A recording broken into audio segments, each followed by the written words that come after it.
Welcome to Luca is a Billionaire, where the only thing I invest in is your answers. You start with safety. Park the BMW X1, switch ignition off and remove the key.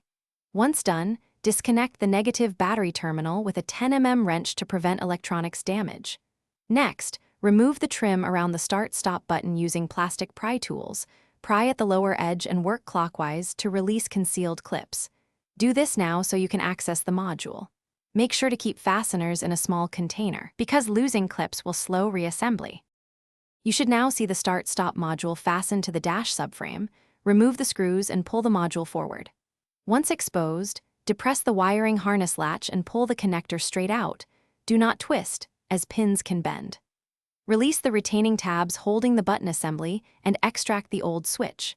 Inspect the plastic housing and connector pins for corrosion or broken tabs, because a bad connector often causes intermittent failures.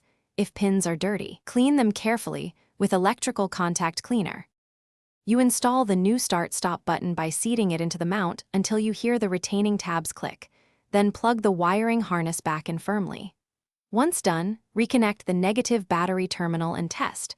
Press the button with foot on brake, confirm accessory and engine start functions. Make sure to reassemble trim. If the system won't respond, check the start-stop fuse and the steering lock sensor. And if needed, run a basic OBD scan. These steps typically pinpoint